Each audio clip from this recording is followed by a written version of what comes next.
bientôt. Regarde ton voisin, dis-lui, on va finir bientôt le livre des Actes. On est resté quand même assez longtemps dans le livre des Actes, mais c'est parce que c'est important, c'est là où on trouve vraiment le fondement de l'Église. Amen. Nous voulons savoir quel genre d'Église nous voulons être. Et aujourd'hui, nous allons avoir, au fait, deux dimensions essentielles à l'Église. Deux dimensions essentielles à l'Église dans cette 18e partie. Alléluia. Le Seigneur est bon, n'est-ce pas? La semaine passée, nous étions en train de voir comment la porte de la foi était maintenant ouverte aux païens ou aux gentils. Mais nous avons vu également que les juifs légalistes n'étaient pas vraiment contents de ce fait. Donc, ils ont commencé à insister sur le fait de convertir d'abord les gentils au judaïsme. Et ils ont voulu que les chrétiens, plutôt que les païens, avant de devenir chrétiens, ils deviennent d'abord juifs. Et dans Acte 15, au fait, c'est déjà 20 ans après le jour de la Pentecôte. Je ne sais pas si vous réalisez, quand on est dans le 15e chapitre, on est déjà 20 ans après la Pentecôte. Quand tu lis ces choses, la façon que ça se suit, tu n'as pas vraiment la notion, tu ne réalises pas la notion de temps en arrière de tous ces événements, mais c'est déjà 15 ans plutôt après le jour de la Pentecôte et l'Église devait agir de manière décisive pour maintenir cette porte ouverte. On a vu comment Paul et Barnabas sont allés à Jérusalem pour essayer d'avoir une réponse à cette crise. La tension que les judaïsants ou les juifs légalistes ont apportée dans les églises qu'ils ont plantées. Et nous avons vu comment Pierre, Barnabas et Paul ont témoigné de ce que Dieu faisait parmi les gentils ou les païens. Et que par la suite, Jacques a pris leur témoignage et il a ancré cela dans la parole de Dieu. On va juste le lire. On n'a pas d'écran aujourd'hui. Pasteur Luc, tu vas m'aider à lire au moins. Si on peut donner un micro à Pasteur Luc. Et tu peux déjà chercher Acte 15, versets 13 à 18. Mais Paul, plutôt Pierre, Barnabas et Paul ont témoigné de ce que Dieu faisait parmi les gentils. Et par la suite, Jacques a amené ce témoignage. Il a ancré cela à la parole. Et après cela, il a donné la recommandation. Voyons Acte 15, 13 à 18. Lorsqu'ils eurent cessé de parler, Jacques prit la parole et dit: Hommes frères, écoutez-moi. Simon a raconté comment Dieu a d'abord jeté les regards sur la nation pour choisir au milieu d'elle un peuple qui porta son nom. Et avec cela s'accordaient les paroles des prophètes selon ce qu'il est écrit. Après cela, je reviendrai et je relèverai de sa chute de la tente de David. Je réparerai les ruines et je redresserai. Oui. Afin que les restes des hommes cherchent le Seigneur, ainsi que toutes les nations sur lesquelles mon nom est invoqué. Dieu le Seigneur qui fait ces choses. Et à qui elles sont connues et de toute l'éternité. Alléluia. Ces choses étaient connues de toute l'éternité. Maintenant, on a, alléluia, notre projection. Ces choses étaient connues de toute l'éternité et Moïse a enseigné ces choses. Au fait, le passage auquel se réfère Jacques, c'est Amos 9, versets 11 et 12, qui dit « En ce temps-là, je relèverai de sa chute la maison de David.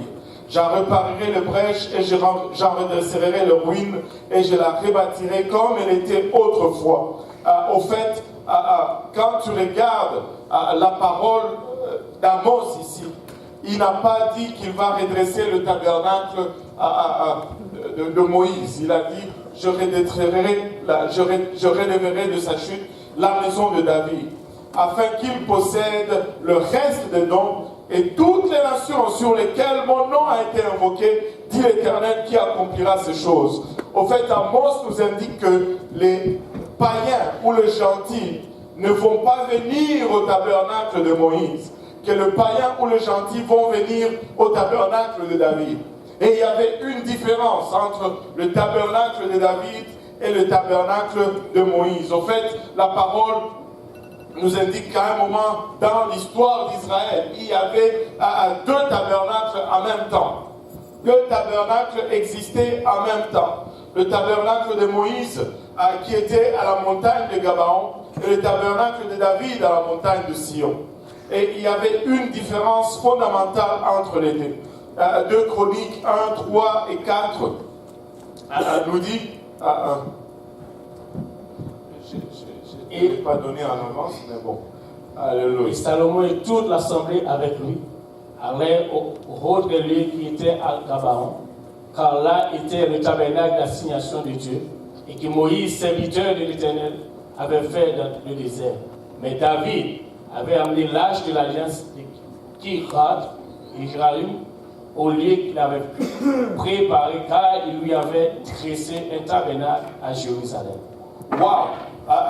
Moïse, et plutôt Salomon et son assemblée sont allés au haut lieu qui était Gabaon, car là était le tabernacle d'assignation de Dieu que Moïse, serviteur de l'Éternel, avait fait dans le désert. Mais si on peut regarder, je pense qu'on a l'image des tabernacles.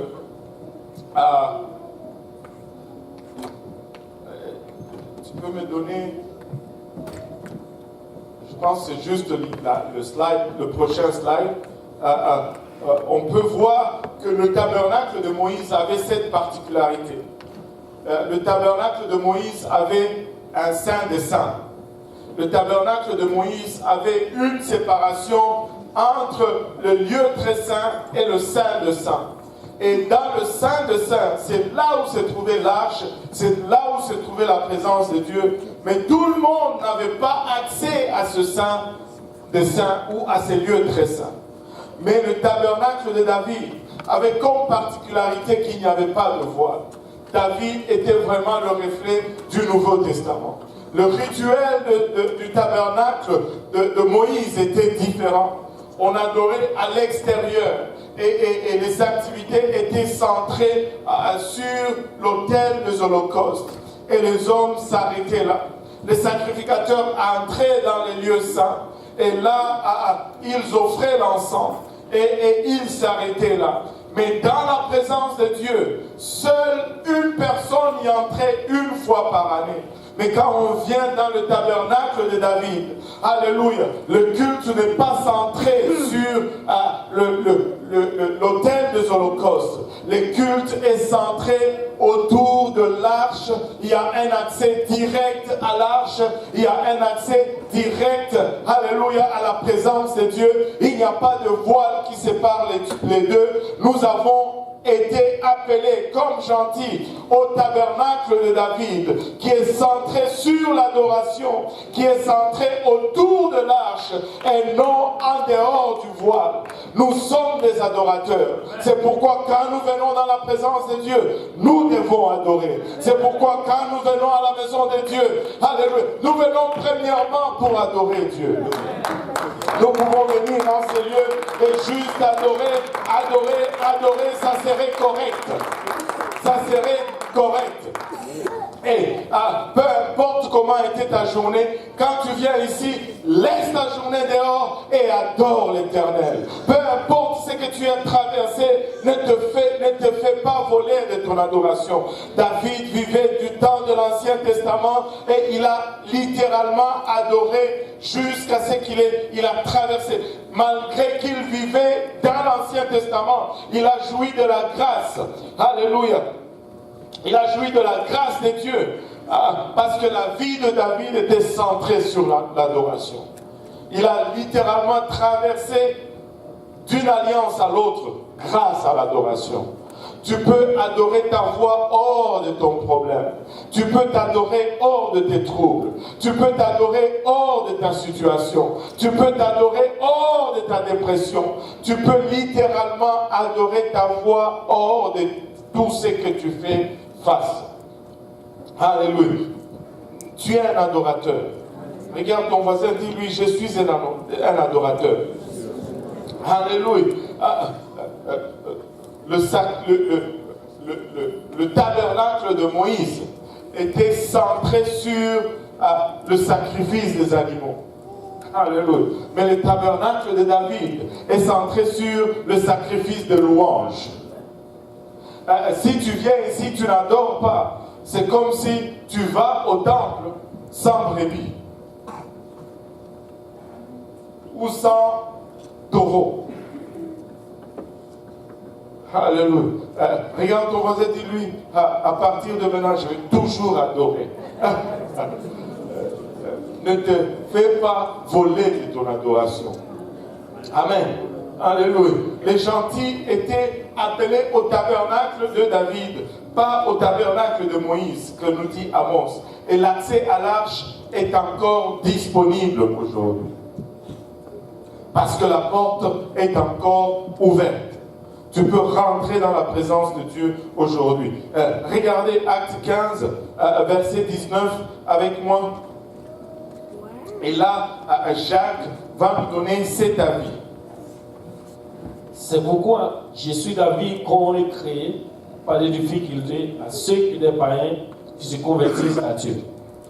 Mais qu'on leur écrit de s'abstenir, de souiller les idoles, de l'impudicité, des animaux étouffés et du sang.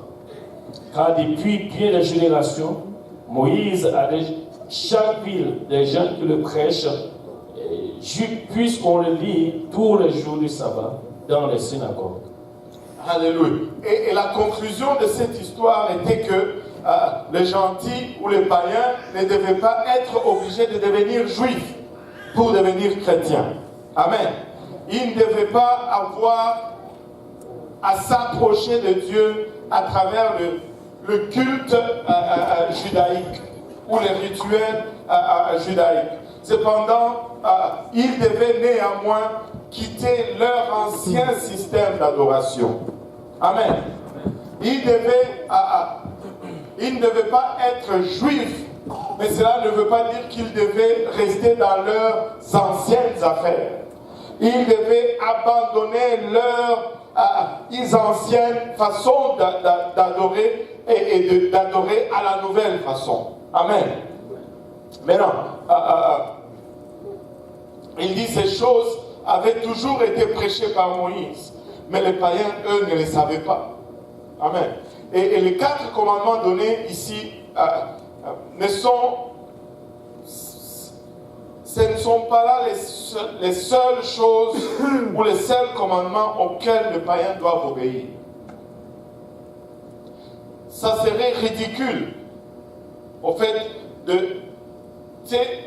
si on regarde juste la parole de Dieu, les lois morales de Dieu et ces lois qui sont éternelles, ça serait ridicule de dire que, bon, ce sont là les 4 choses seulement auxquelles les païens doivent obéir pour devenir chrétiens. Parce que la parole de Dieu nous dit quand même, vous ne tuerez point. L'énonciation de ces 4 recommandations n'annule pas les autres lois morales de Dieu. Amen. Mais pourquoi ces 4 lois ont été données? Ils sont tout simplement un cours intensif des lois de Dieu qui adressent spécifiquement les cultes païens. Parce que les païens avaient une façon de faire et on veut adresser cette adoration des cultes.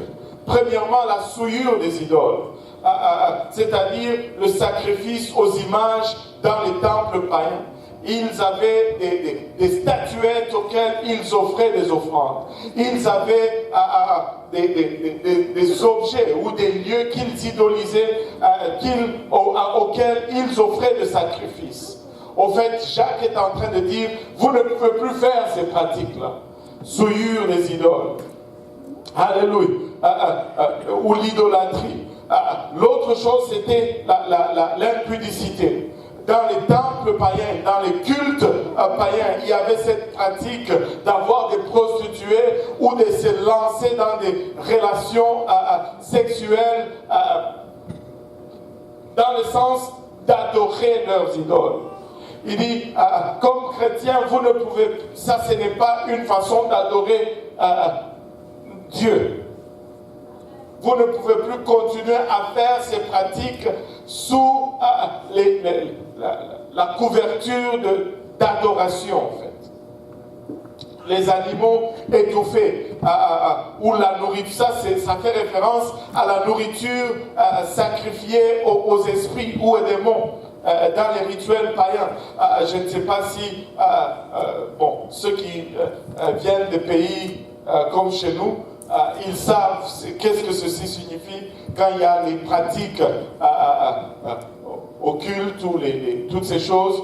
On va prendre une poule, puis on va la sacrifier. Des fois, des choses bizarres vont arriver. On va couper la tête de la poule, on va la laisser courir, et puis on va danser tout et tout. Les gens vont devenir fous là, et puis ils vont prendre cette poule, et pas tout le monde va manger cette poule. Il faut que telle personne qui est initiée à telle chose mange la cuisse, et l'autre mange la tête, et toutes ces choses. Et au fait, tu ne peux plus, comme païen, étant devenu chrétien, ce n'est pas une façon d'adorer Dieu. Et il est en train d'adresser cela. Et le sang, boire le sang ou s'abstenir de sang. Écoute, dans ces rituels, tu vas voir des fois, on va égorger une poule et on va boire le sang de l'animal égorgé sous l'excuse de, je ne sais pas moi, acquérir une puissance quelconque ou faire quelque chose.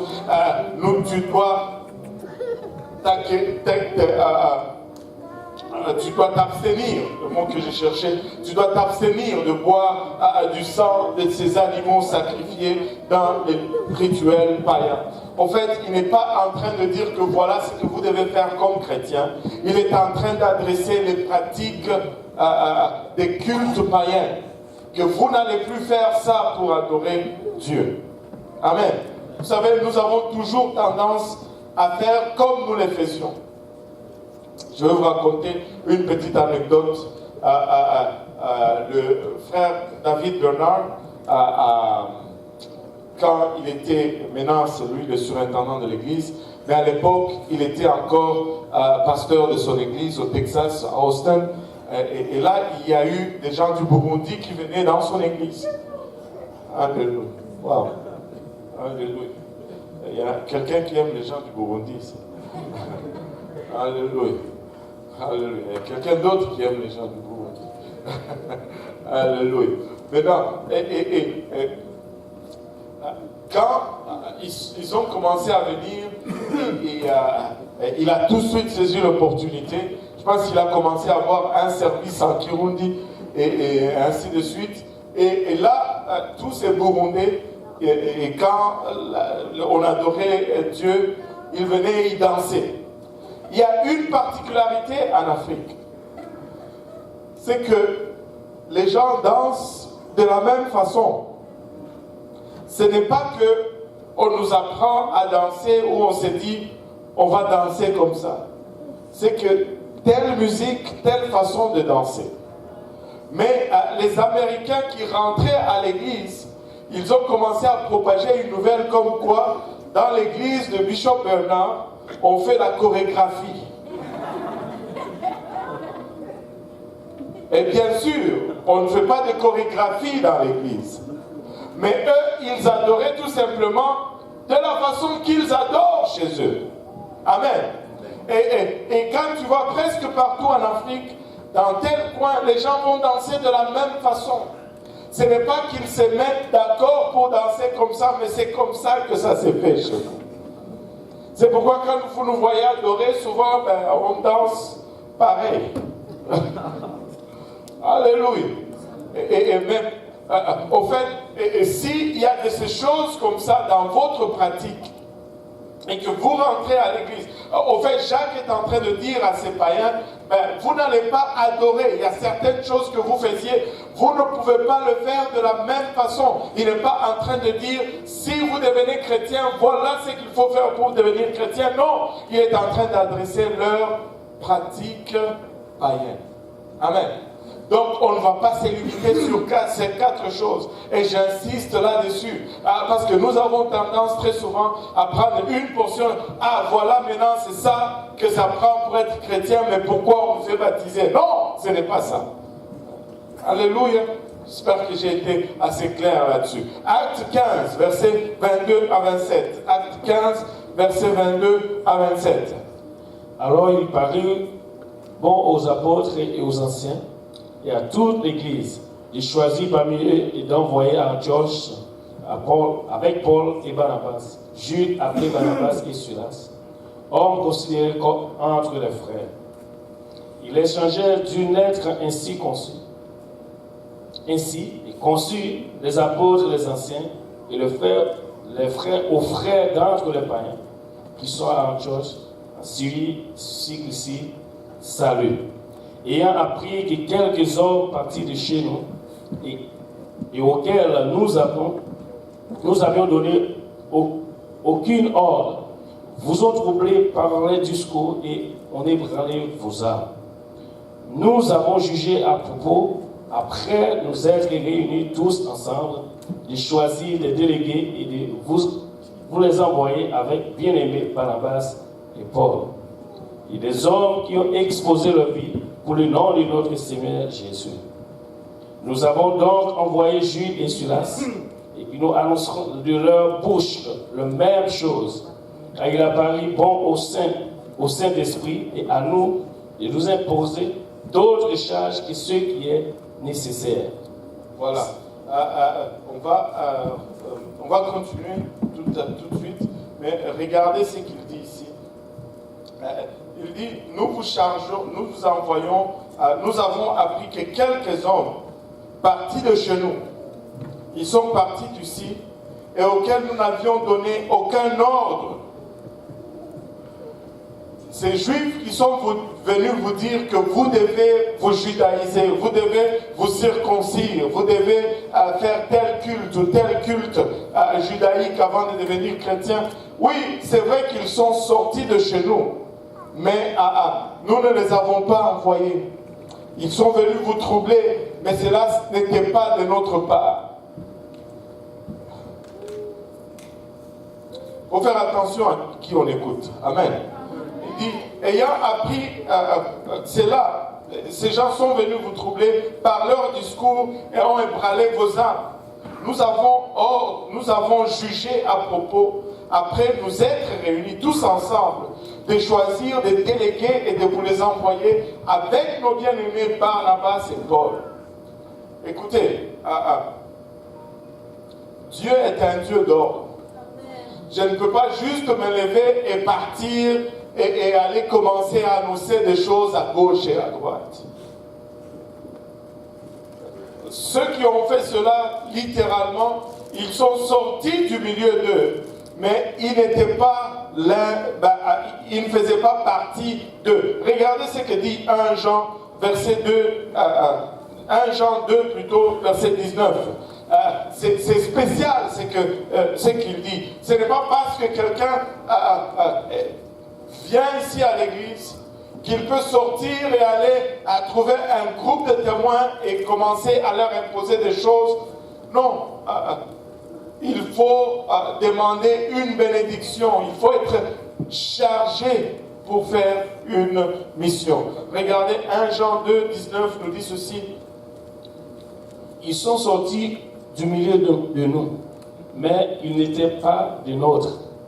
Car s'ils eussent été des nôtres, ils seraient demeurés avec nous. Mais cela est arrivé afin qu'il fît manifeste que tous ne sont pas de nôtres. Ça fait peur. Amen. Tous ne sont pas de nôtres. Tous ne sont pas de nôtres. Ils sont sortis de nous, mais ils ne sont pas de nous. Ils n'ont pas le même langage que nous. Ils n'ont pas le même message que nous. Ils n'ont pas, leur but ce n'est pas de propager l'évangile, leur but ce n'est pas d'avancer le royaume de Dieu, leur but c'est d'avancer leur propre royaume et de propager leur propre message. Ils ne sont pas de nous. S'ils étaient de nous, ils allaient rester avec nous. Alors, j'ai déjà entendu un message, un des messages les plus puissants que j'ai entendu à la conférence du Canada à Fredericton. Et le titre du message, c'était ceci. And the devil went to church. Et le diable alla aussi à l'église. C'est vrai que le diable va aussi à l'église. Il est toujours au centre, plutôt pas au centre, mais aux périphéries de ce que Dieu est en train de faire.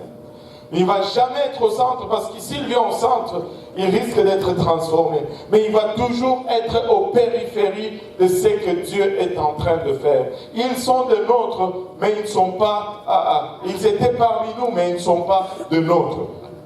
Regardez, Galates 2, dans Galates 2, Paul les appelle littéralement des faux frères. Il les appelle de faux frères. Galates 2, 4 et 5. Et cela à cause de faux frères qui s'étaient furtivement introduits et glissés parmi nous pour épier la liberté que nous avons en Jésus-Christ, avec l'intention de nous asservir. Nous ne leur cédâmes pas un instant et nous résistâmes à leurs exigences afin que la vérité de l'évangile fût maintenue parmi vous. J'aime ce verset, il dit, et c'est là à cause de faux frères, que tout le monde dise faux frères. Faux frères. Faux frères qui s'étaient furtivement introduits et glissés parmi nous. Et regardez ceci. Pour leur but, c'était quoi? Épier la liberté que nous avons en Jésus-Christ avec l'intention de nous asservir. Il y a des gens qui vont venir à l'église, pas pour découvrir la vérité, mais pour dire ce qui ne va pas. Vous savez, si tu cherches des fautes, tu vas les trouver. Mais si tu cherches la vérité, tu vas aussi la trouver. Ça dépend de ce que tu cherches. Mais tu trouves éventuellement ce que tu cherches. Amen. La Bible dit, si tu cherches, tu trouves. Mais il ne dit pas qu'est-ce que tu cherches. C'est toi qui vas décider qu'est-ce que tu cherches. Moi, je veux que nous soyons des chercheurs de salut, des chercheurs de paix, des chercheurs de la vérité, des chercheurs de la sanctification. Mais si nous voulons être des chercheurs d'autre chose, nous allons éventuellement trouver ce que nous cherchons. Amen. Alléluia. Et il dit, il recherchait pour épier la liberté que nous avons en Jésus-Christ avec l'intention de nous asservir. Nous ne leur cédâmes pas un instant et nous résistâmes à leurs exigences. En tout cas, Paul dit, nous nous sommes tenus pour cette vérité. Nous n'avons pas cédé un pouce. Nous n'allons pas céder un pouce. Nous allons nous tenir pour cette vérité. Écoutez, nous avons été silencieux pendant longtemps, mais Dieu a été tellement bon. Nous n'allons pas garder silence. Nous allons résister. Nous allons prêcher cette vérité. Nous allons la déclarer avec tout ce qu'il y a comme énergie en nous, parce que la vérité de l'évangile doit être maintenue parmi nous. Et, alléluia, les cultes chrétiens, au fond, les apôtres étaient en train de dire, le culte chrétien n'est pas comme le culte païen. Il dit, nous ne demandons pas aux païens de devenir juifs pour devenir chrétiens. Mais nous leur demandons de quitter leur ancien mode de vie païenne. Il ne faut pas devenir juif, mais il ne faut pas rester païen. Allô? Vous savez, des fois, on nous accuse, on nous dit, mais nous imposons des choses aux gens. Non. Nous n'imposons rien aux gens. C'est impossible d'imposer quoi que ce soit à quelqu'un ici au Canada. Ici, dans ce pays, c'est un pays où tout le monde connaît ses droits. Tout le monde connaît ses libertés. Tu ne peux imposer rien à personne ici au Canada. Si on était au Congo, peut-être de connivence avec le gouvernement ou l'armée, on aurait pu vous imposer certaines choses. Mais ici, les gens font ce qu'ils veulent dans ce pays. Tu viens à l'église parce que tu veux. Mais nous devons prêcher la vérité. Et nous allons donner l'heure juste. Et nous allons dire exactement ce que la parole de Dieu dit. Et maintenant, c'est à toi de le suivre ou de ne pas le suivre. Amen. Dieu ne s'est jamais imposé sur quelqu'un. Dieu ne s'efforce jamais sur personne. Mais nous n'allons pas changer ce que nous disons pour accommoder quelqu'un. Notre but, c'est de faire plaisir à Dieu. Amen. Le message ne va jamais changer ici. Ce sont les hommes qui doivent changer. Le message ne change pas. Amen. Alléluia. Regardez, je vais juste le relire rapidement.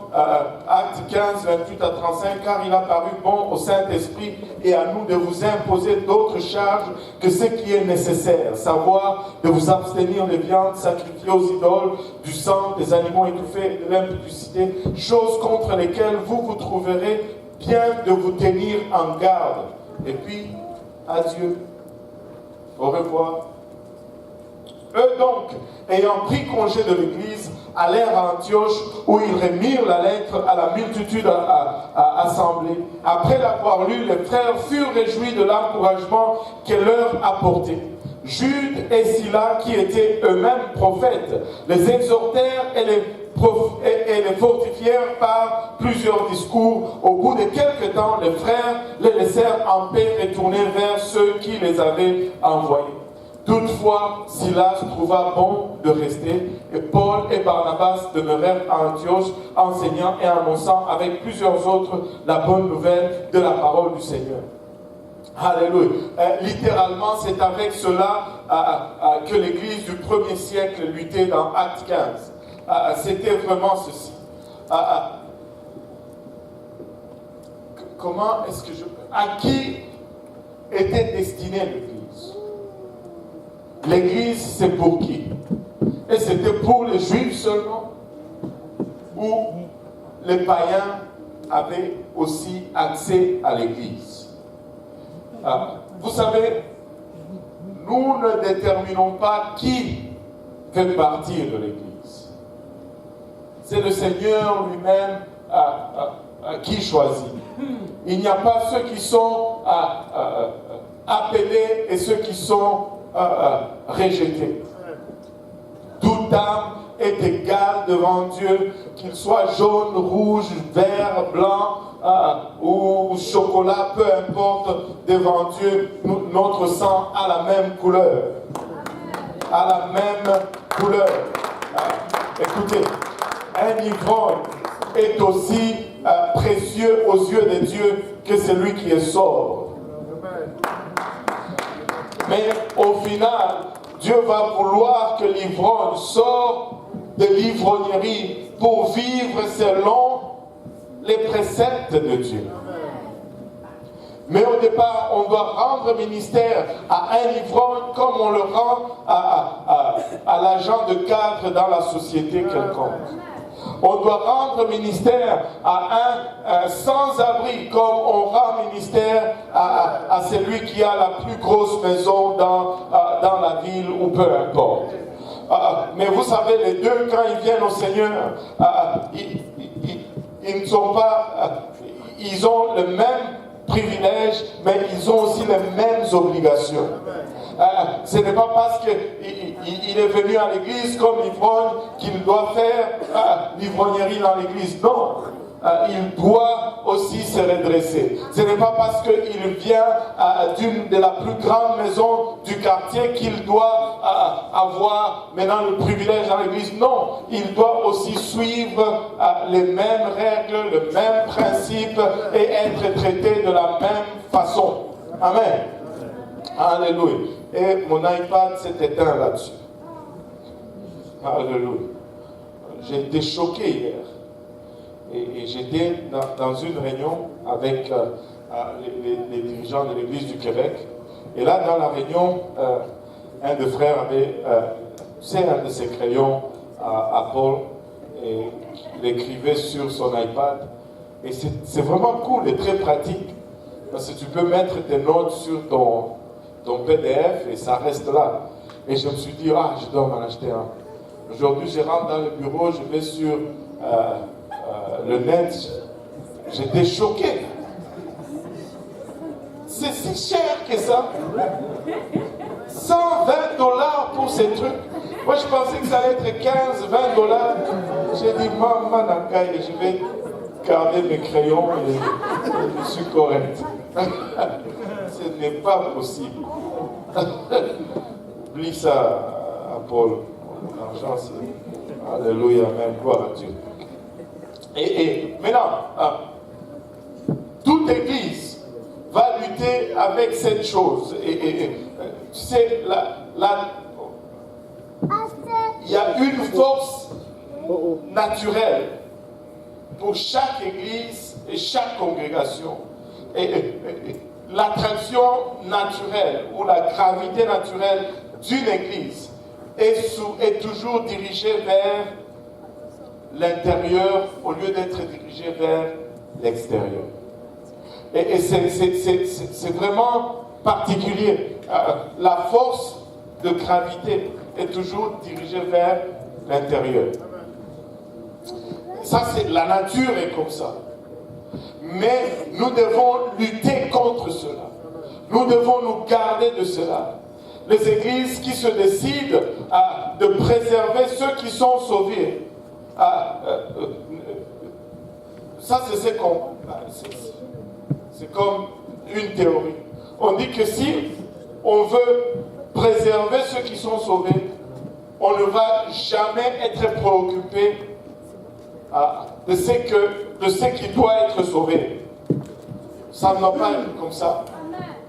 C'est faux. On peut avoir les deux. Et ce sont les deux aspects les plus importants de l'Église. Les églises, maintenant, il va y avoir deux pôles. Interne, externe. Amen. Et naturellement, nous sommes attirés vers l'intérieur. Nous sommes tournés vers l'intérieur. Mais c'est très dangereux. Nous devons lutter contre cela pour qu'il y ait un certain équilibre entre l'intérieur et l'extérieur. Parce que les églises conçues pour le membre de l'église sont pleines d'hypocrites. Parce qu'au fait, il faut avant tout être hypocrite pour participer.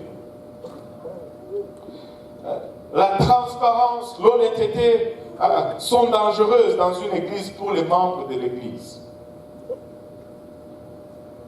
Conséquemment, tout le monde parvient à dissimuler ses problèmes et conserve un bon rapport avec les autres membres. Mais il y a une victime dans une telle église. Et la victime dans une telle église, une église qui est conçue juste pour les chrétiens, pour le sauver, la victime là-dedans, c'est la grâce. La grâce, elle est morte.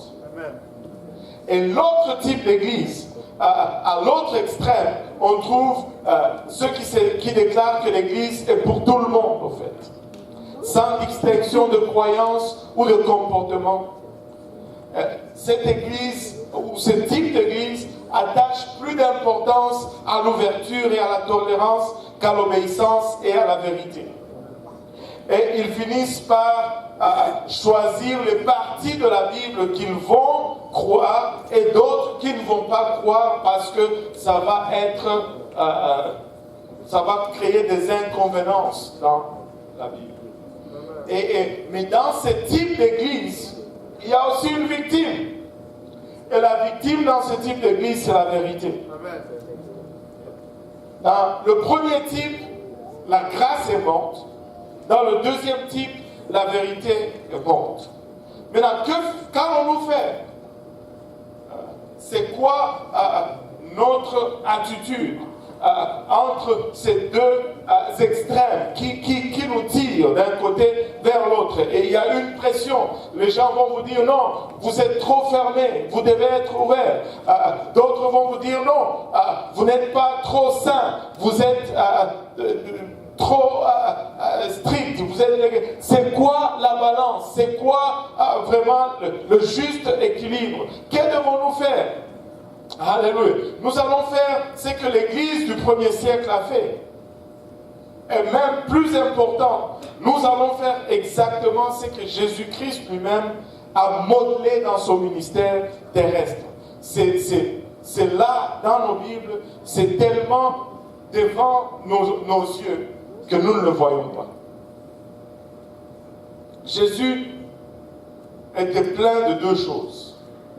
Jésus était plein de grâce et plein de vérité. Il ne cherchait pas à équilibrer ces deux choses. Il ne cherchait pas un équilibre entre ces deux choses, mais il incarnait la plénitude de ces deux choses. Nous devons être pleins de grâce. Regardez Jean chapitre 1, verset 14. Nous devons être pleins de grâce et pleins de vérité. Nous ne pouvons pas juste avoir la vérité et ne pas avoir la grâce. Et nous ne pouvons pas non plus avoir seulement la grâce sans la vérité. Jean 1, 14. Et la parole a été faite chair. Elle a habité parmi nous, plein de grâce et de vérité. Et nous avons contemplé sa gloire, une gloire comme la gloire du Fils unique venu du Père. Verset 17. Par la loi, car la loi a été donnée par Moïse. Et la grâce et la vérité. La grâce et la vérité. Que tout le monde dise la grâce. La grâce. Que tout le monde dise la vérité. La grâce et la vérité sont venues par Jésus-Christ. Écoutez, nous devons avoir la grâce, mais nous devons aussi avoir la vérité. Avoir la vérité tout simplement ne suffit pas. Nous devons aussi avoir la grâce. Mais avoir la grâce à elle seule tout simplement, ça ne suffit pas. Nous devons avoir la vérité. Nous devons être pleins de grâce et pleins de vérité. Nous devons être prêts à pardonner, mais nous devons aussi être prêts à corriger et à remettre sur le bon chemin. Nous ne pouvons pas avoir un seulement et ne pas avoir l'autre. Non. Nous devons avoir les deux. Il est très facile, c'est très facile de créer un modèle d'église où c'est seulement la vérité. C'est facile. Amen. Et c'est même encore plus facile de créer un modèle d'église où c'est seulement la grâce. Très facile. En fait, c'est ce genre d'église pullule la nature. Tu viens à l'église, aucun changement n'est requis, tu restes comme tu étais, tu fais qu'est-ce que tu veux, du temps que tu es là, c'est bon. Tu sors, tu entres et tu sors sans changement. Rien n'était demandé. Regardez, je n'ai jamais vu un mariage dans lequel ça fonctionne de cette façon-là. Pas du tout. Il y a des choses qui sont requises d'un côté, il y a d'autres qui sont requises de l'autre côté. Les deux partenaires doivent contribuer, alléluia, dans cette relation. Nous ne pouvons pas être juste vérité, mais nous ne pouvons pas être non plus juste grâce. Jésus nous a laissé aucune option. Nous devons être une église pleine de grâce et pleine de vérité. Regardez l'exemple de Jésus-Christ. C'est une femme, une fois, on lui a amené une femme qui était surprise en plein adultère. Et la question demeure encore posée aujourd'hui. Pourquoi, pour être pris dans l'adultère, ça prend deux. Où était l'homme? On lui a amené seulement la femme. Où était l'homme avec lequel elle est tombée en adultère? Alléluia. Amen. Gloire à Dieu. On lui a amené cette femme et la Bible nous dit que Jésus-Christ, on lui dit, Moïse nous dit que nous devons lapider une telle personne. Mais toi, qu'est-ce que tu nous dis de faire? Et là, il révèle une partie de notre nature très subtile. Vous savez, très souvent, tu sais qu'est-ce que tu dois faire. Oh, pasteur, je voulais savoir qu'est-ce que tu veux que je fasse. Tu sais déjà, même avant de venir voir le pasteur, tu sais qu'est-ce que tu es supposé faire. Tu le sais. Parce qu'il n'y a rien de nouveau. On prêche tout le temps les mêmes choses. Et rien n'a changé. Tu le sais ce que tu dois faire. Si tu faisais seulement ce que tu sais que tu dois faire, qui est conforme à la parole de Dieu, au lieu de tergiverser, jouer, écoute, tu vas épargner et ton temps et le temps du pasteur, on va avoir le temps d'aller gagner une nouvelle âme dans le Seigneur. Allez. Juste comme ça. Très souvent, nous savons. Quand nous faisons mal, nous savons. Et quand nous faisons bien, nous savons.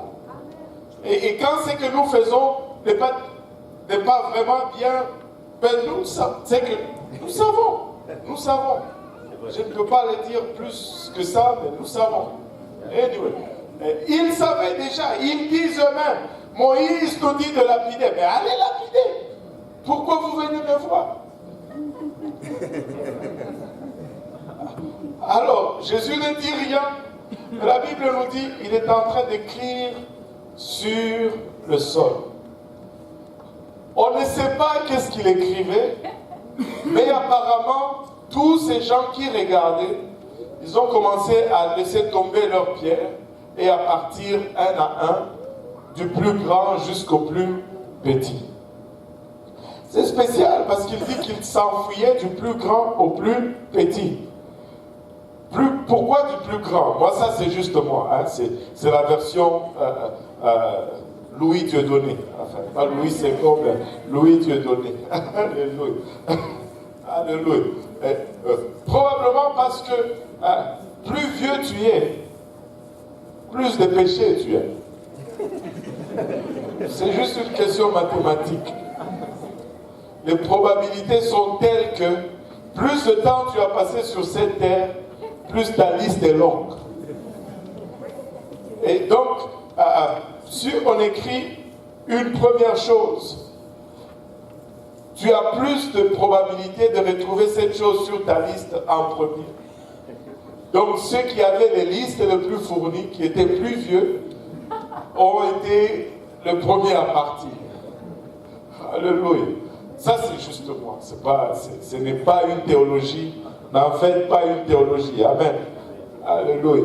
Et là, on ne nous dit pas, certains théologiens nous disent qu'il était en train d'écrire une liste de leurs péchés. C'est probable. Mais encore là, c'est juste une supposition. Mais est-il que plus il écrivait, plus ces gens disparaissaient. Jusqu'à ce que quand il relève la tête, tous, ils sont partis et la pauvre femme est là toute seule. Et là, dans Jean 8, 11, après qu'il ait demandé, mais où sont tous ceux qui étaient condamnés? Il dit, ils sont tous partis. Elle dit, et là, regardez Jean 8, 11, elle répondit, non Seigneur, et Jésus lui dit, je ne te condamne pas non plus. Va et ne pêche plus. Il n'a pas dit, je ne te condamne plus non plus, va.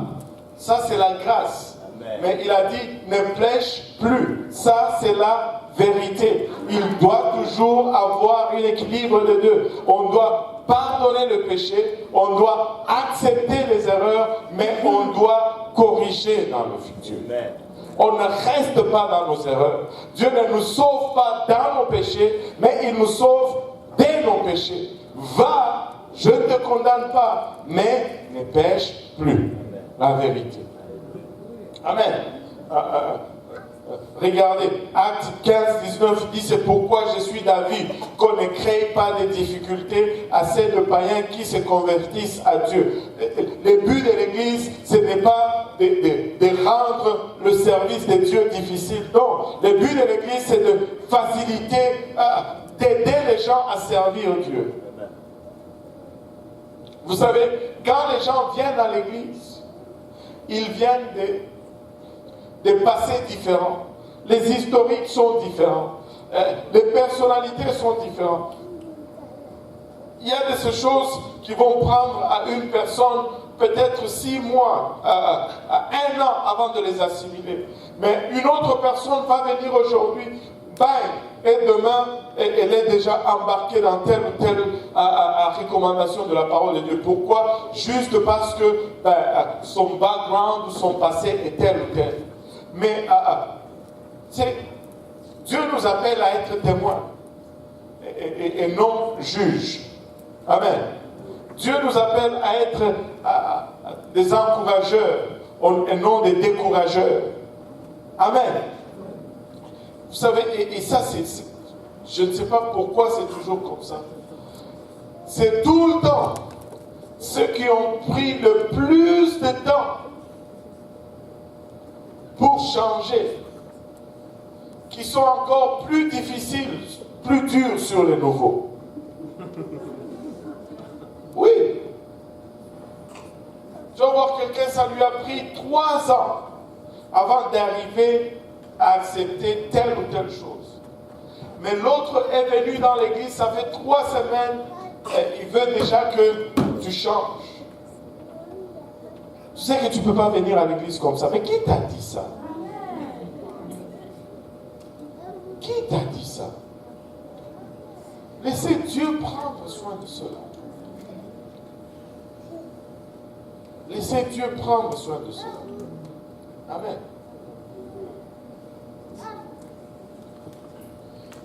« 15, 36 à 41 nous dit ceci. Quelques jours s'écoulèrent après lequel Paul dit à Barnabas, retournons visiter le frère dans toutes les villes où nous avons annoncé la parole du Seigneur pour voir en quel état ils sont. Alléluia. Il ne faut pas seulement gagner une âme, mais il faut revenir, retravailler encore. Il faut revisiter. Alléluia. Barnabas voulait amener aussi Jean, surnommé Marc. Mais Paul jugea plus convenable de ne pas prendre avec eux celui qui les avait quittés depuis la Pamphylie et qui ne les avait point accompagnés dans leur œuvre. Rappelez-vous, Jean-Marc, au début, il était avec eux, il était le cousin de Barnabas. Pour une raison quelconque, Jean-Marc les avait abandonnés. Et là, Barnabas dit, on amène Jean-Marc. Paul lui dit, celui qui nous avait lâchés là, pas question. Et là, la Bible nous dit, regardez le verset 39, ces dissentiments furent assez vifs pour être cause qu'ils se séparèrent l'un de l'autre. Et Barnabas a pris Marc avec lui, s'embarqua pour l'île de Chypre. Paul fit choix de Silas et partit, recommandé par le frère à la grâce du Seigneur. Il parcourut la Syrie et la Cilicie, fortifiant les églises. Waouh! Paul et Barnabas se sont chicanés. Wow! Ils n'avaient probablement pas le Saint-Esprit. C'est quelle église ça, où les dirigeants se chicanent? Dans le livre des Actes. Amen. Dans le livre des Actes. Il nous a lâchés. On ne l'amène plus. Non, c'est mon cousin, il doit venir. S'il vient, moi je ne viens pas. Ok, tu prends ton chemin, moi aussi je prends le mien. Ok, ciao, ciao. Franchement, Comment on va prendre la chair comme ça? Franchement, tu prêches le pardon, tu n'arrives même pas à pardonner un jeune. Et là, les discours sont...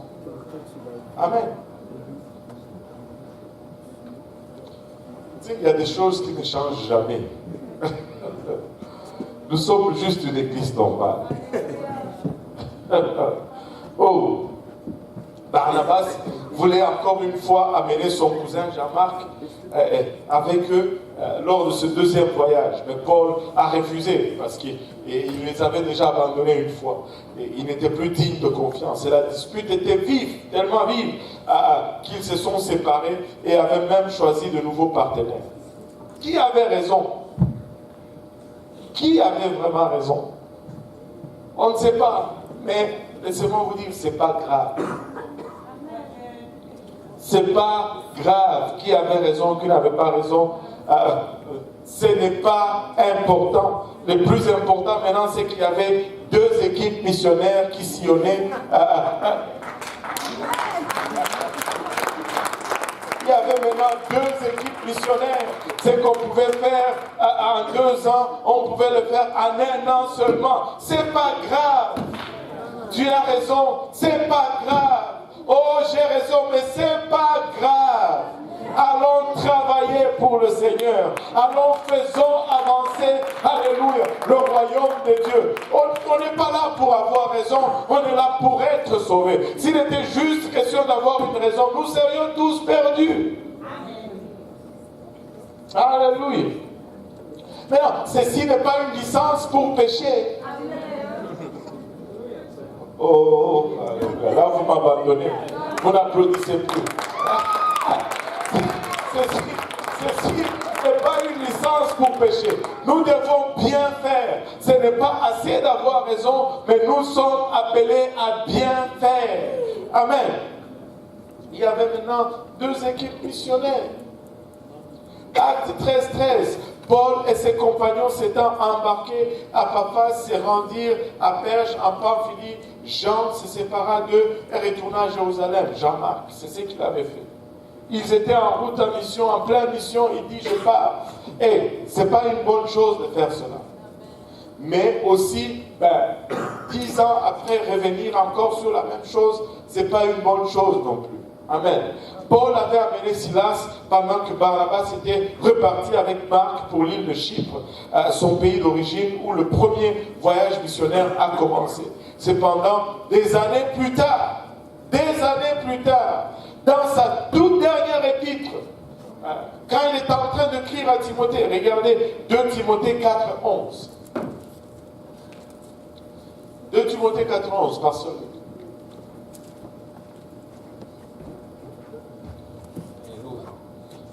Lutte seul avec moi. Ouais, voilà. Il est tout seul là. Evelyne n'est pas avec nous. Lutte seul. Non, Lutte seul est avec moi. Frère Marc, et avec toi, car il m'est utile pour le ministère. Lutte seul est avec moi. Prends Marc et amène-le avec toi, car il m'est utile pour le ministère. Des années plus tard, on voit que Paul n'est pas resté sur cette affaire. Paul a dit, alléluia, Marc a fait ses preuves. Mais j'aime la sagesse de Paul. Tu sais, on peut voir peut-être que il a été dur, il ne voulait pas l'amener. Mais c'est peut-être vrai. Mais vous savez, laissez-moi vous dire ceci, peuple de Dieu. C'est une chose que quand tu faillis, et puis quand tu as failli, parce que la Bible enseigne la grâce, là tu veux condamner tout le monde qui te discipline. Au fait, la grâce, ce n'est pas l'absence de la discipline. Parce que il faut connaître la grâce, mais il faut connaître aussi la vérité. Amen. Maintenant, si tu as fait une chose, le pardon, c'est vraiment une chose. On va te pardonner. Parce que si on ne te pardonne pas, on risque de ne pas aller au ciel. Amen. Et nous, on tient à aller au ciel. On va te pardonner. Je vous dis, nous avons une équipe ministérielle extraordinaire. On pardonne. Alors, alléluia. Mais, il y a ce qu'on appelle la restitution. Le pardon, c'est notre responsabilité. Mais on ne va pas te réutiliser si tu ne démontres pas que tu restitues. Ok? C'est-à-dire, Paul l'avait pardonné. Moi, je suis sûr, parce que Paul veut aller au ciel. Et c'est lui qui prêche que il faut pardonner. Mais il ne peut pas juste commencer à l'utiliser sans savoir que Marc a appris sa leçon. Et quand il a vu que Marc a changé, il est parti avec Barnabas, il s'est prouvé fidèle. Il n'a pas continué à rester là-dedans. Il a dit, envoyez-moi Marc, il m'est utile pour le ministère. Il y a certaines choses, non seulement on va te pardonner, mais on va observer pour voir si tu vas restituer. Et ça, c'est ta part. Le pardon, c'est la responsabilité de celui qui a été offensé. Il doit pardonner. Mais la restitution, c'est ta responsabilité. Tu dois restituer. Sinon, on ne peut pas t'utiliser. Parce qu'on ne sait pas dire s'il y a changement ou pas. Alléluia. Donc, Paul n'est pas resté là-dessus, mais Paul a parlé. En nous levant tous ensemble, laissez-moi vous donner cette dernière pensée. Marc, ou Jean-Marc, est retourné travailler avec Paul. Tu sais, le fait que Paul avait une opinion défavorable de Jean-Marc n'a pas laissé Jean-Marc être affecté au point d'abandonner le ministère. Amen.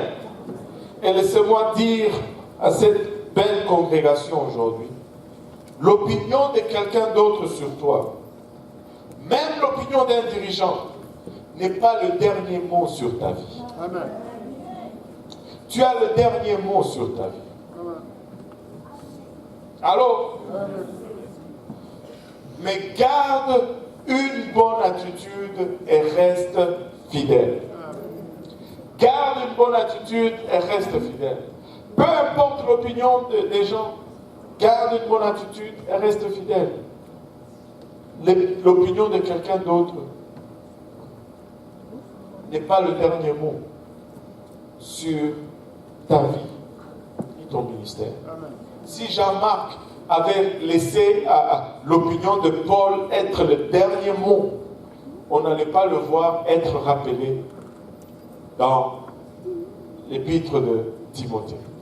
Mais oui, il a failli à un moment donné, mais il a continué, il a gardé une bonne attitude qui a permis à ce que Paul le rappelle au ministère. Amen. Amen. Alléluia. Que Dieu nous aide. Amen. Que Dieu nous aide à être équilibrés, non pas à être équilibrés, mais plutôt à être dans la plénitude de la grâce et dans la plénitude de la vérité. La vérité à elle-même, non, c'est pas assez. Mais la grâce à elle-même non plus, ce n'est pas assez. Mais nous devons être pleins de grâce et pleins de vérité. Et nous devons toujours garder cette bonne attitude. Si nous pouvons élever nos voix vers le Seigneur. Alléluia. Gloire au nom de Jésus.